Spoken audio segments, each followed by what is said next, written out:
Fulfilling a promise.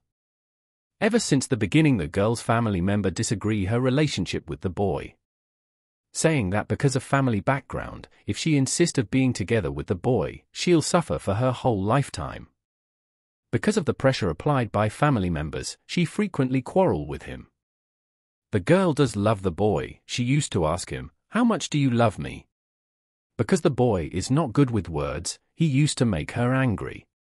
With additional comment from her parents, her mood get even worse. The boy has become her anger-releasing target. And the boy just silently allowed her to continuously release her anger on him. Later, the boy graduated from university. He planned to further study overseas, but before he left, he proposed to the girl. "I don't know how to say nice words, but I do know that I love you. If you agree, I am willing to take care of you the whole life. About your family members, I will work hard to convince them and agree on us. Marry me, will you?" Or the girl agreed. And her parents, looking at the effort shown by the boy, agreed with them. Finally, before the boy go overseas, they are engaged. The girl stay back in the hometown, step into the working society, whereas the boy continuing his study overseas. They maintained their relationship through telephone and letters. Although time is difficult to get through with, but both of them never give up. One day, the girl left home for work as usual. On her way to the bus stop, a car lose control and knock her down. As she awake from unconsciousness, she saw her parents and realize how seriously she got hurt and how fortunate of her not to get killed.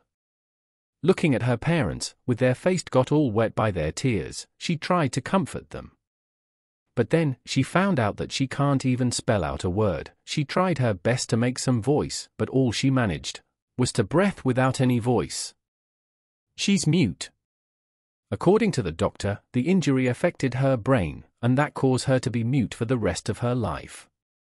Listening to her parents persuade, but can't even reply with a single word, the girl collapsed. Throughout the days, other than crying silently, still it is crying. Later, the girl discharged from hospital. Returning to her home, everything is still like before. Except that the phone ring has turned into the worst nightmare of hers. Ring after ring, continuously stimulating her pain, but she can't tell the boy. She don't want to be a burden to him, and wrote him a letter telling him that she no longer want to wait.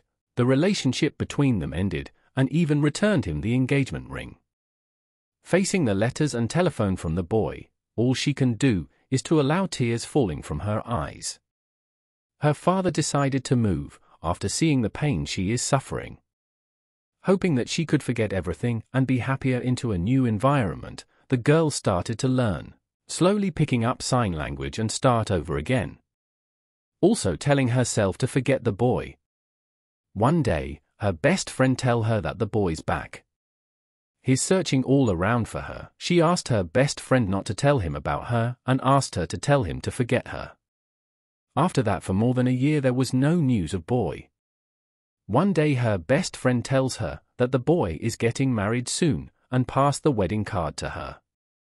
She opened the card sadly, but she found her name on the card. The moment she want to ask her best friend, the boy appear in front of her. With an unfamiliar sign language, he told her, "I spent more than a year's time to force myself to learn sign language in order to tell you, I have not forgot our promise. Give me an opportunity, let me be your voice. I love you." Looking at the slow sign language by the boy, and the engagement ring she gave back to him, she finally smiled. Moral: do not be a coward and run away whenever there is a problem. Remember that every problem has a solution. Never ever break someone's heart. You may not know when it will happen to you.